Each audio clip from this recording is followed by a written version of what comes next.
নমস্কার বন্ধুরা, আশা করি সকলেই ভালো আছেন। তো আজকে যে বিষয়টি নিয়ে কথা বলবো সেটি খুবই দুঃখজনক একটি বিষয়। সেই বিষয়টি হচ্ছে বাংলাদেশে আমরা সকলেই জানি যে সনাতন ধর্মাবলম্বীদের তথা হিন্দুদের উপর নির্যাতন সেই শত বছর ধরে চলে আসছে।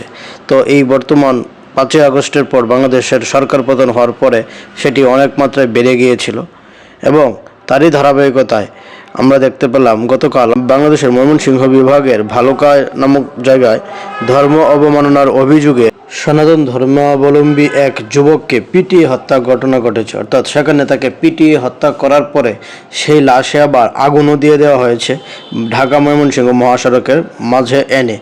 আপনারা একটিবার ভাবুন, উনি ওই এলাকার একটি পোশাক কারখানায় কাজ করতেন এবং অর্থাৎ সামান্য গরিব মানুষ।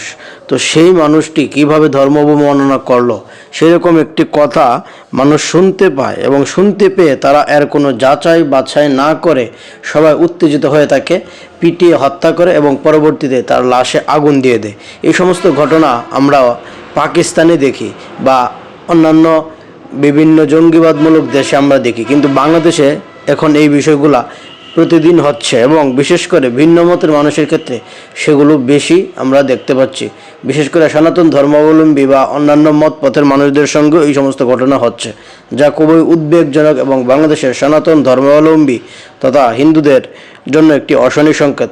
বাংলাদেশের প্রশাসন আইন সেটা সম্পূর্ণরূপে হিন্দু বিরোধী এবং বাংলাদেশের যে সরকার তারাও হিন্দুদের হয়ে কোনো কাজ করছে না বা হিন্দুদের রক্ষায় কোনো কাজ করছে না, বরঞ্চ তারা যে কোনো জায়গায় যে কোনো সময় কোনো একটি মিথ্যা অভিযোগ তুলে তার কোনো প্রমাণ ছাড়া ওই ব্যক্তি যদি কোনো ভুল করে থাকে, অর্থাৎ দীপচন্দ্র দাস নামের যে ব্যক্তি সে যদি সত্যিই কোনো কিছু করে থাকে, সে যদি সত্যিই ধর্ম অবমাননা করে থাকে, তাহলে তার বিরুদ্ধে মামলা করে সুনির্দিষ্ট অভিযোগের ভিত্তিতে তাকে কারাগারে প্রেরণ করা যেতে পারে এবং পরবর্তী তাকে শাস্তি দেওয়া যেতে পারে। কিন্তু সেটি না করে কোনো রকম যাচাই বাছাই না করে একজন বলল আর তাকে সবাই মিলে পিটিয়ে হত্যা করে ফেললাম, তারপরে আগুন দিয়ে দিলাম, এটা কেমন আইন?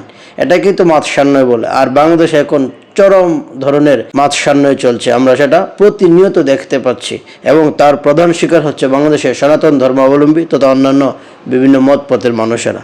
তো এইভাবে যদি চলতে থাকে বাংলাদেশ তো এমনিই হিন্দু শূন্য হয়ে গিয়েছে, আরও হিন্দু শূন্য হয়ে যাবে এবং বাংলাদেশে হিন্দুদের জন্য থাকাটা একেবারে অসম্ভব করার চেষ্টাই বর্তমান প্রশাসন এবং যারা কর্মকর্তা আছেন তারা করার চেষ্টা করছেন বলে আমাদের মনে হচ্ছে। নতুবা এই ঘটনার সঠিক তদন্ত করে তারপরে তার শাস্তি নিশ্চিত করা উচিত ছিল। তো আমরা এই ঘটনার তীব্র নিন্দা এবং প্রতিবাদ জানাই। পাশাপাশি বাংলাদেশে বসবাসরত সমস্ত সনাতন ধর্মাবলম্বীদেরকে বলি, কারোর কথায় আবেগে বসে কাউকে কিছু বলবেন না, কারো সম্পর্কে কোনো কিছু মন্তব্য করবেন না এবং কেউ যদি আপনাকে কোনো বাজে কথা বলে বা আপনার ধর্ম নিয়ে কোনো বাজে কথা বলে তাহলে আপনি প্রশাসনের দ্বারস্থ হন। যদিও প্রশাসন এই বিষয়ে কোনো প্রতিক্রিয়া জানাবে না, তাও আমরা আমাদের চেষ্টা করে যাব। তাই আমি বলবো আপনারা সবাই সাবধানে থাকবেন, সচেতন থাকবেন এবং এই সমস্ত বিষয় থেকে দূরে থাকার চেষ্টা করবেন। আজকে এই পর্যন্তই, কথা হবে পরবর্তী এপিসোডে। সেই পর্যন্ত ভালো থাকবেন। ধন্যবাদ সবাইকে। নমস্কার। ওম শম।